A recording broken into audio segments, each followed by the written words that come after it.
Baik, bismillahirrahmanirrahim. Assalamualaikum warahmatullahi wabarakatuh. Selamat datang semuanya. Oke, di sesi kali ini saya akan membahas topik tentang konsep sehat dan sakit. Oke. Melanjutkan hasil tugas yang kemarin ya. Konsep sehat sakit ini dapat dipandang dengan dua sudut pandang. Pandangan subjektif dan juga objektif. Nah, pandangan subjektif ini adalah pandangan yang contoh-contohnya sudah teman-teman peroleh dari hasil wawancara kemarin, dari social experience yang sudah kita lakukan ya. Jadi teman-teman bertanya kepada orang sekeliling teman-teman, apa itu sehat dan apa itu sakit. Nah, hasil yang sudah diperoleh itu semua adalah merupakan hasil pandangan yang subjektif, di mana subjektif ini adalah pandangan terkait sebuah tema, terkait sebuah topik, tiap individu ini berbeda. Ya, ada yang menyatakan sehat itu ketika dapat melakukan aktivitas dengan mudah, dengan lancar, tidak terganggu, atau dengan gembira. Kemudian dapat berkumpul dengan teman atau dapat bersosialisasi dengan baik. Bahkan ada tak sedikit juga yang akhirnya menyebutkan bahwa sehat itu merupakan nikmat dan karunia dari Allah Subhanahu wa taala. Itu merupakan suatu pandangan yang subjektif, di mana semua itu adalah betul ketika dipandang sebagai pandangan subjektif terkait konsep sehat dan sakit. Ya. Jadi memang itu adalah pandangan yang dimiliki tiap individu terkait konsep tersebut. Nah, kenapa akhirnya terjadi perbedaan? Ya karena memang bersifatnya subjektif, tiap individu berbeda. Nah, perbedaan ini dapat dipengaruhi oleh hal-hal berikut, antara lain pertama, pengalaman masa lalu. Nah, maka disertai juga pertanyaan kemarin terkait riwayat sakit. Pernah nggak dirawat, atau sedang sakit, atau pernah sakit menahun, sakit keras, operasi, dan lain sebagainya, atau ada keluarga yang sakit, pernah ada keluarga yang sakit parah. Kalau kita petakan semua jawaban dari semua kelas, kemungkinan kita akan menemukan perbedaannya atau segmentasinya antara yang memiliki pengalaman sakit dan tidak. Itu akan berbeda jawabannya. Kemudian juga pengetahuan. Ini menjadi dasar perbedaan juga. Maka kemarin di notis atau di garis bawahi, tidak boleh bertanya kepada teman-teman satu jurusan atau dalam bidang hal kesehatan lainnya. Karena apa? Karena pandangan subjektifnya dia sudah mengarah kepada pandangan yang objektif terkait kesehatan, di mana pandangannya akan menjadi sama sesuai dengan konsep dari kesehatan yang telah dibentuk, atau yang telah dipelajari, atau yang telah diketahui. Maka kemarin kalau jawaban teman-teman di kelas mirip-mirip atau sama-sama ya, menyebut kesehatan jasmani, rohani, atau kesehatan mental, fisik. Nah, itu karena teman-teman sudah sedikit banyak terpapar terkait kesehatan, maka pengetahuannya akan berbeda.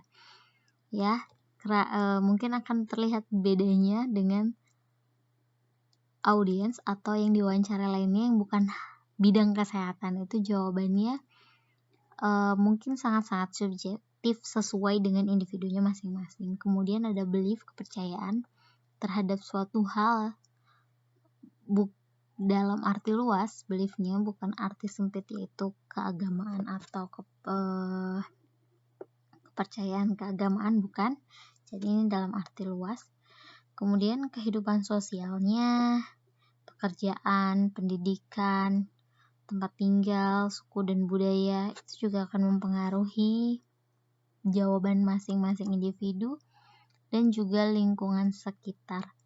Ini juga akan mempengaruhi jawaban-jawaban subjektif dari tiap individu. Ketika keluarganya semuanya tenaga kesehatan, tentu akan berbeda dengan semua yang keluarganya orang ekonomi. Pandangan subjektifnya terkait kesehatan atau terkait sehat sakit pun akan berbeda. Nah, lalu seperti apa pandangan objektif sakit? Nah, untuk pandangan objektif sakit, ini adalah pandangan yang sudah merujuk satu persepsi. Nah, kalau di sini secara global atau internasional sudah disepakati bahwa sehat itu adalah a stage of complete physical, mental, and social well-being, atau keadaan yang komplit, keadaan yang utuh terkait fisik, mental, dan juga sosial yang baik. Nah, ini sudah disepakati secara global dan internasional pengertian sehat atau konsep sehat seperti itu. Nah, ini disebut dengan pandangan objektif. Maka ketika seseorang sudah memiliki pengetahuan yang baik terkait kesehatan, health literacy-nya baik, maka pandangan objektifnya pun akan mengarah pada pandangan kesehatannya pun akan mengarah pada pandangan kesehatan yang objektif.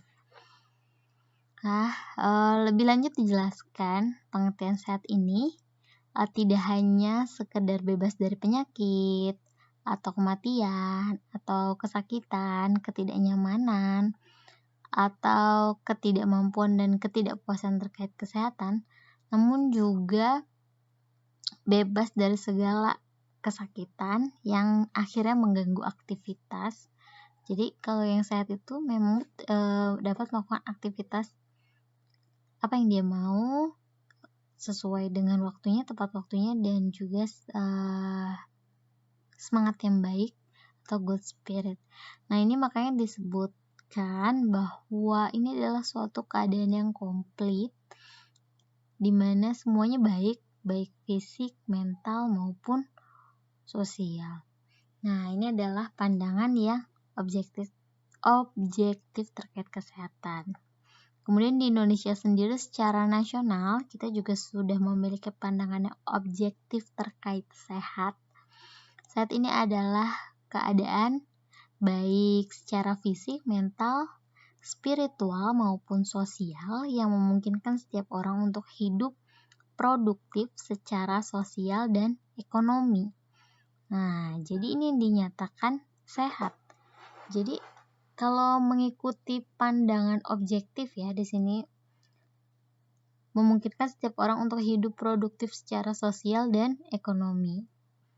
Itu juga menjadi poin khusus untuk negara Indonesia. Nah, ini pandangan objektif sehat untuk secara nasional. Nah, ini juga karena mengacu dari deklarasi Alma-Ata yang menyebutkan bahwa kesehatan merupakan hak asasi manusia dan merupakan tujuan global dari kesejahteraan. Maka di sini disebutkan setiap orang untuk hidup produktif secara sosial dan ekonomi itu baru dinyatakan juga sehat, karena dia dapat dikatakan juga sejahtera. Jadi kalau para pengemis itu termasuk sehat atau tidak?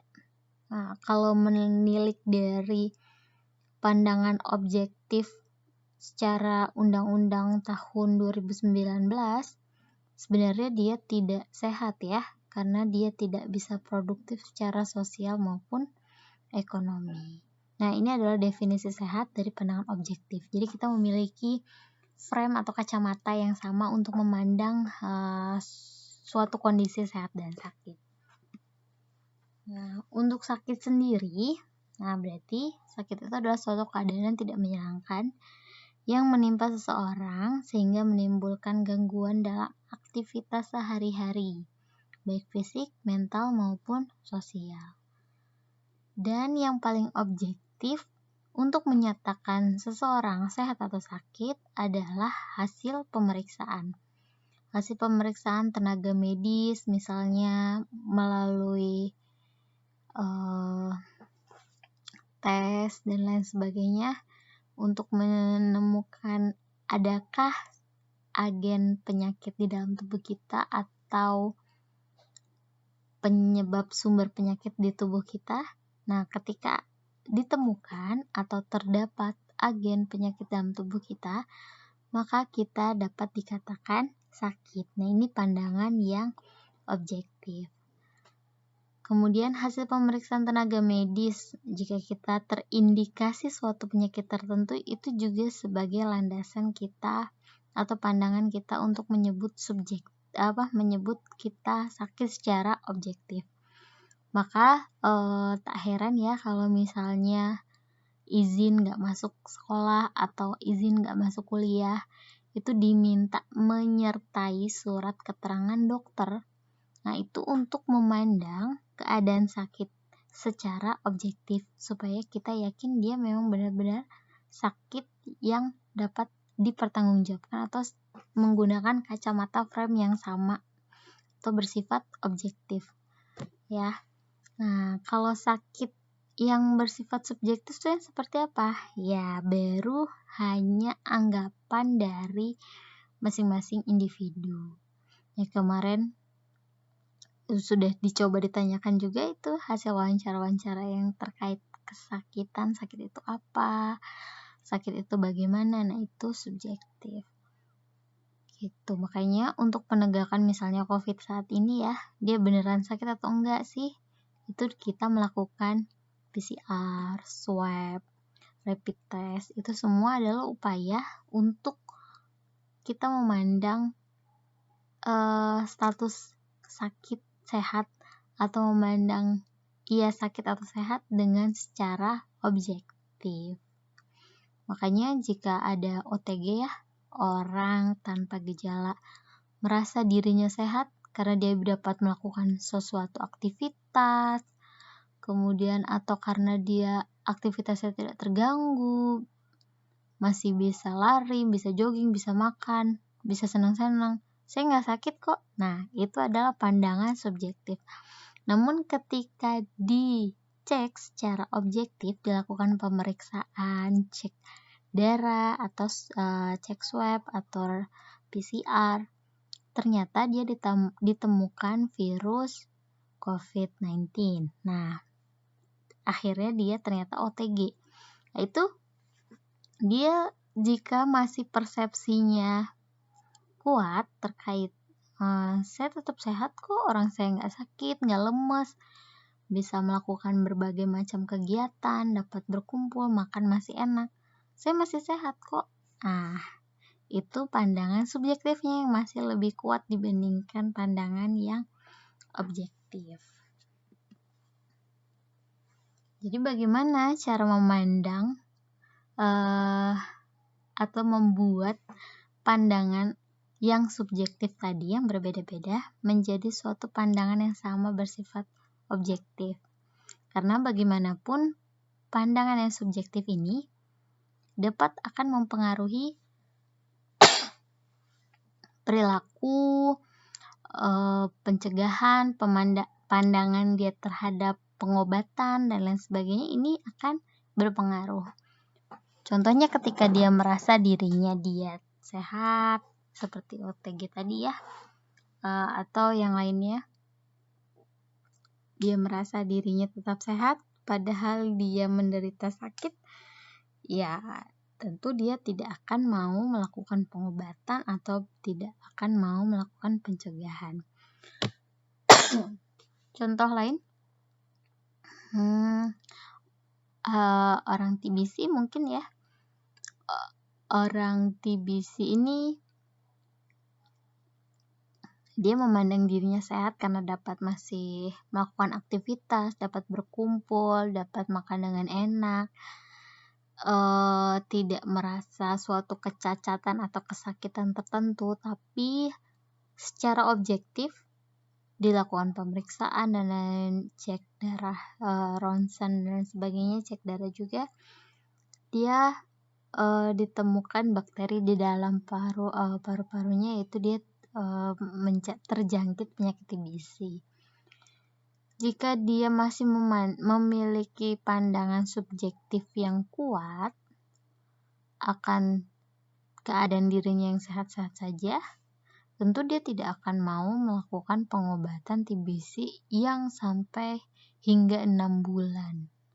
Tentu dia tidak akan mau, karena pandangan subjektifnya dia masih kuat bahwa sehat itu adalah ketika saya dapat melakukan pekerjaan dan sebagainya dan saya masih bisa, maka saya tidak sakit. Padahal secara objektif dia sakit karena ditemukan bakteri di paru-parunya. Seperti itu contohnya salah satunya. Nah, bagaimana caranya nih supaya pandangan subjektif yang berbeda-beda ini menjadi pandangan yang objektif sehingga kita dapat mengajak untuk melakukan perilaku pencegahan atau perilaku peningkatan kesehatan lainnya. Nah, ini adalah tugas seorang SKM di mana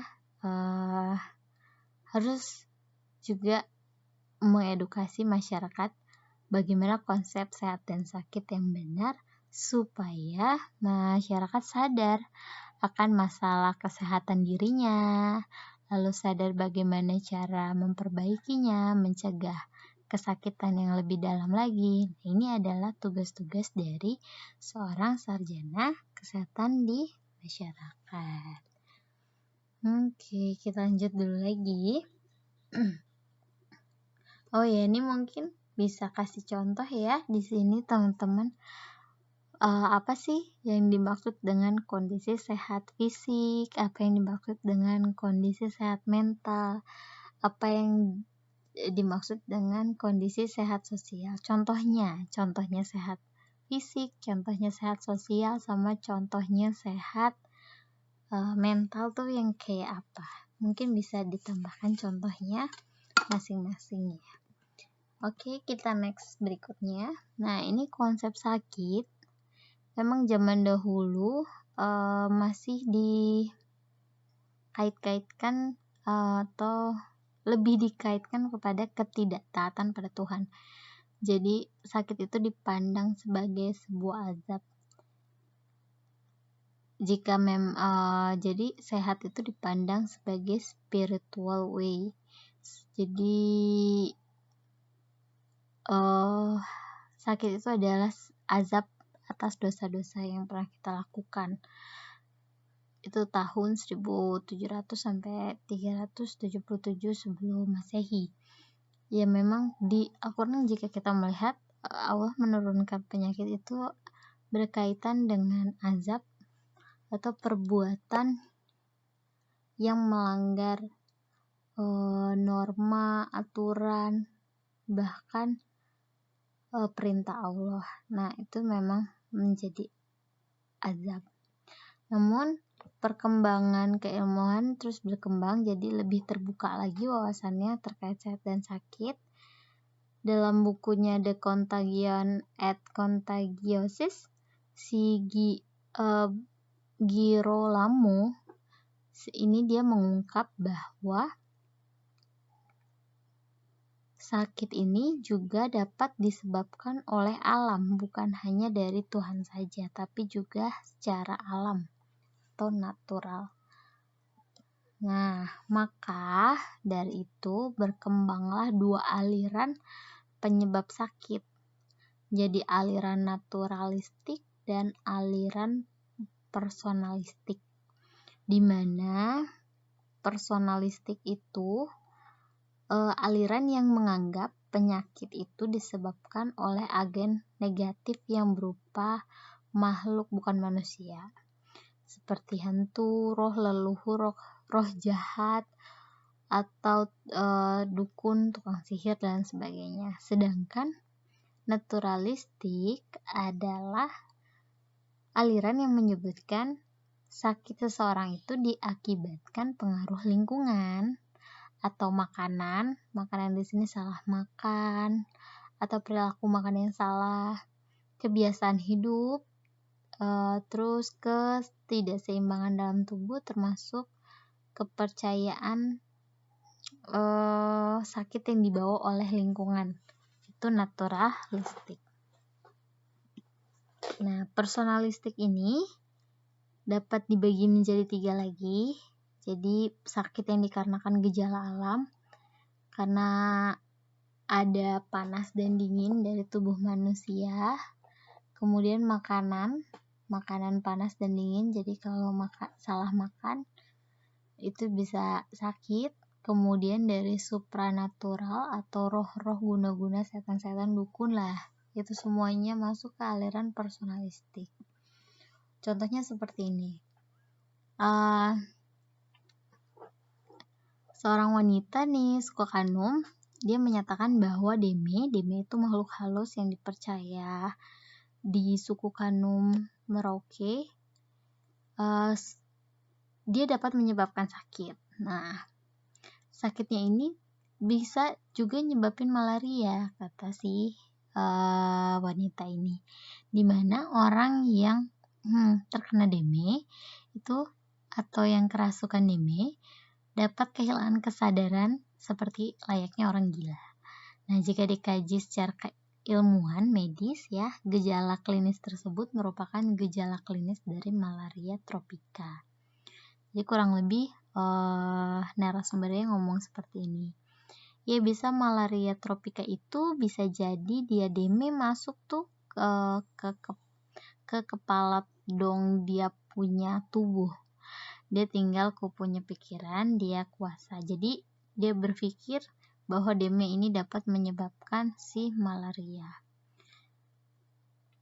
Kemudian di suku Daeng.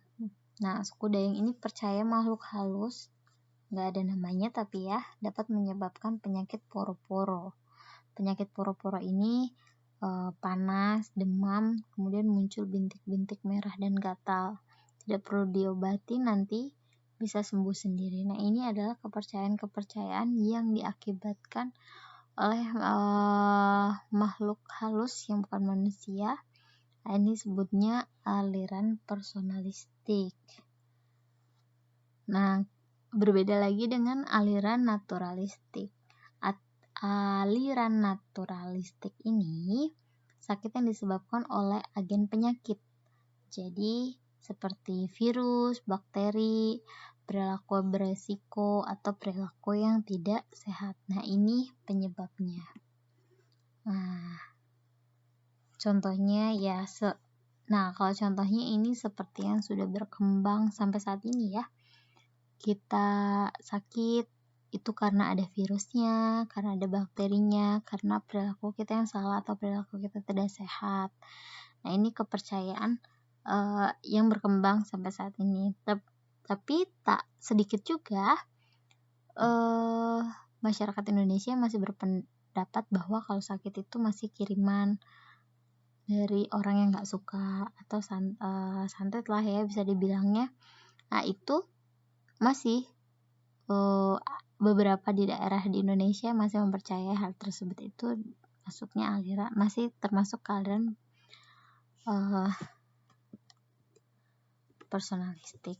Nah, kalau kita misalnya tiba-tiba batuk, itu batuknya nggak sembuh-sembuh sampai keluar darah, itu TBC. Nah, itu karena ada bakteri, bukan karena ada yang ngirim sesuatu karena nggak suka dan sebagainya. Nah, itu ketika kita berpikir naturalistik, kita akan berpikir penyakit tersebut dikarenakan suatu agen penyakit, yaitu bakteri. Misalnya bakteri tuberkulosis atau bakteri penyebab penyakit TBC. Nah, hasil wawancara yang kemarin nih, boleh dicek berapa banyak ketemu orang sehat, berapa banyak ketemu orang sakit. Jadi banyakkan orang sehat atau banyakkan orang sakit yang sering kita temuin di sekitar kita? Jawabannya banyakkan orang sehat. Banyak orang yang berpersepsi dirinya sehat. Namun kalau secara objektif kita belum bisa cek betul-betul dia benar-benar sehat atau tidak sesuai dengan kacamata objektif, misalnya menggunakan kacamata WHO atau menggunakan kacamata persepsi frame-nya dari undang-undang kesehatan. Apakah dia betul-betul sehat atau tidak? Namun memang populasi orang sehat di dunia, di Indonesia, bahkan di rumah kita lebih besar orang sehat dibandingkan yang sakit. Maka sebenarnya sasaran utama dari promosi kesehatan ini adalah orang-orang yang sehat, supaya dia tidak menjadi sakit dan meningkatkan kesehatannya. Tapi bukan berarti orang sakit bukan sasaran dari promosi kesehatan. Bukan, tapi mayoritas sebenarnya adalah kita mengurusi orang-orang yang sehat. Seperti itu. Oke, boleh tarik nafas untuk masuk ke pembahasan berikutnya. Ini masih berkaitan dengan konsep sehat sakit. Kali ini kita akan menilik konsep sehat sakit berdasarkan One Health approach. Ya, one itu satu, health itu kesehatan. Kesehatan yang satu. Apa sih One Health? Oke, kita bahas dulu ya. One Health ini adalah sebuah pendekatan yang merupakan desain atau implementasi dari multidisiplin atau multi sektoral, di mana semuanya berfokus pada kesehatan yang utuh, kesehatan yang komprehensif, di mana juga si kesehatan yang diurus ini tidak hanya manusia, namun juga ada animal health sama environmental health. Kenapa? Karena kita hidup ini berbagi lingkungan dengan sesama manusia, kemudian dengan hewan dan juga lingkungan. Maka suatu pendekatan kesehatan yang komprehensif, yang utuh, harus menyentuh ke semua elemen tersebut, yaitu human health, animal health, and environmental health. Jadi di sini One Health ini adalah strategic intervention approach ya, untuk multiple sektor untuk bekerja bareng mewujudkan kesehatan yang utuh di lingkungan kita yang meliputi manusia, hewan, dan juga lingkungan. Nah, jadi karena kita itu tadi saya sebutkan hidup kita berdampingan ya dengan sesama manusia, dan yang sering kita lupakan, kita berdampingan juga dengan hewan. Ya, hewan itu memenuhi kebutuhan kita makan sehari-hari. Kemudian ada yang menjadikan hewan sebagai hobi, jadi menjaga kenyamanan dan keamanan diri, bahkan menjadi citra diri ya. Misalnya ada yang senangnya, hobinya sama hewan yang imut-imut, dari yang jinak-jinak sampai yang wild itu liar, yang ganas ya, bukan yang ganas, yang liar, seperti hewan melata, kemudian hewan buas ya, ada yang sampai pelihara atau dia berburu, menyelam mencari, mengeksplor lingkungan dan lain sebagainya ya, karena kita hidup berdampingan dengan hewan. Kemudian lingkungan juga, kita hidup di lingkungan. Di sini ada air, udara, tanah ya, tapi bukan The Legend of Aang ya. Nah, jadi emang lingkungan itu ada air, kita membutuhkan air setiap saat, setiap waktu. Udara, pohon-pohon, kita juga membutuhkan itu semua.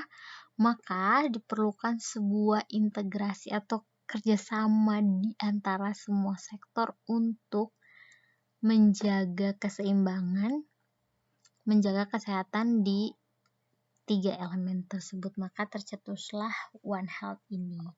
Nah, jadi apa hubungannya sama konsep sehat dan sakit? Nah, jadi yang dipandang untuk konsep sehat dan sakit tentu bukan saja human health-nya saja, namun juga animal health dan environment health. Dimana kalau cuma manusianya yang sehat, hewan yang gak sehat, lingkungan yang gak sehat, maka tidak akan terjadi sebuah kesehatan atau sebuah tatanan kesehatan yang komprehensif atau menyeluruh. Begitu juga dengan jika hanya hewannya saja atau hanya environmentnya saja, maka butuh integrasi dari kesemua elemen tersebut. Gitu. Jadi konsep sehatnya dipakai juga untuk kita melakukan interaksi pada hewan. Konsep sehat sakitnya dipakai juga ketika kita berinteraksi dengan lingkungan. Misalnya kita memandang konsep sehat untuk hewan ya, contohnya. Hewan yang sehat itu seperti apa? Hewan yang sakit seperti apa? Nah, ini akan mempengaruhi interaksi kita terhadap mereka ya. Maka di sini tertulis nih substance of food safety, bagaimana dia memandang makanan yang baik, bagaimana dia memandang keutuhan kestabilan makanan terjaga, bagaimana dia memandang kehidupan binatang liar. Nah, kalau sekarang ya yang lagi rame, nah ini adalah zoonosis. Zoonosis adalah penyakit yang berbasis atau dikarenakan ada interaksi dari manusia dan dari hewan. Jadi penyakitnya berbasisnya dari hewan yang akhirnya menular ke manusia ya. Ini sudah rame sebenarnya kalau H1N1, H2N2, H3N2, terakhir nih kemudian H1N1 muncul lagi di tahun 2009, H1N1 flu burung. Padahal di tahun 1918 sudah ada juga flu burung yang lebih dikenalnya flu Spanyol. Nah, ini semua yang disebut di sini warna merah dan juga di bawahnya ada Ebola, MERS-CoV, dan juga termasuk COVID-19 adalah merupakan penyakit zoonosis, di mana kehadirannya kerap menjadi wabah KLB, wabah atau pandemi atau KLB secara global. Kalau sudah global namanya bukan KLB lagi, namanya sudah pandemi ya, sudah pandemi global. Hal itu dikarenakan memang manusia hidup berdampingan dengan si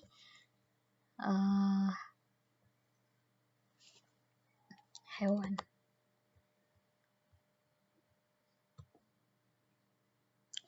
Ya, seperti halnya COVID saat ini juga disebabkan oleh penyakit zoonosis.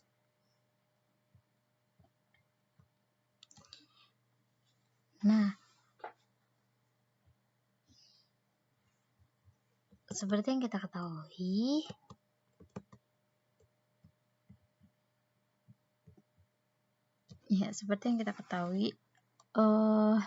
COVID-19 ini berasal dari pasar hewan yang ada di Wuhan, dari seekor kelelawar ya. Nah, itu termasuk pasar hewan ini adalah tempat yang bersinggungan dengan manusia, di mana di situ terjadi pertukaran persinggungan kehidupan antar manusia dan hewan, di mana di situ dijual belikan hewan-hewan liar, termasuk juga kelelawar, di mana akhirnya terjadi penularan penyakit dari hewan ke manusia yang disebut juga dengan zoonosis.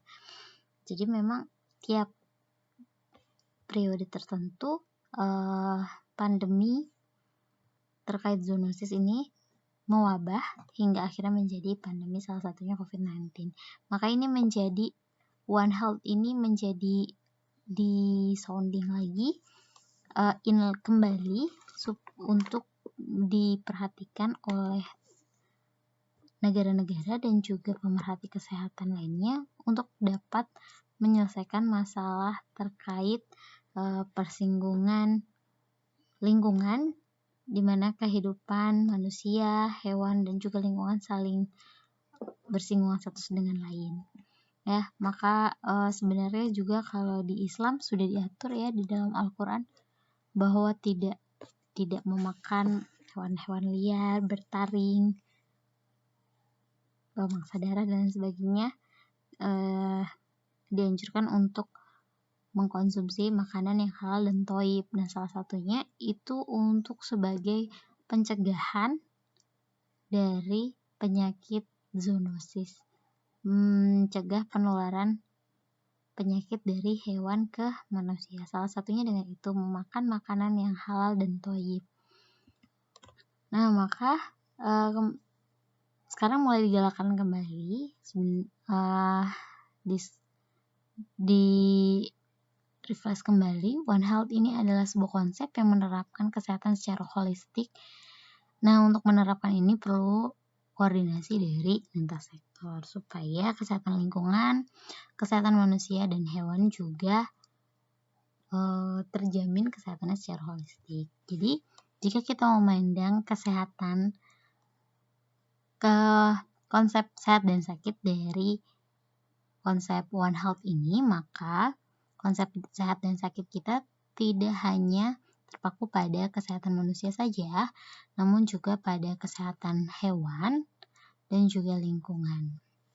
Hewan ini baik yang hewan jadi peternak, peliharaan, atau jadi hewan liar yang dekat dengan manusia. Oke, saya rasa cukup sekian. Jika ada pertanyaan atau ada yang kurang jelas, kurang dimengerti, silahkan ditanyakan melalui komen di bawah ini atau di Google Classroom seperti biasa. Sekali lagi, semoga dapat dipahami dengan baik. Kurang lebihnya saya mohon maaf. Stay home, stay healthy, and stay connected. See you. Sekian. Wassalamualaikum warahmatullahi wabarakatuh.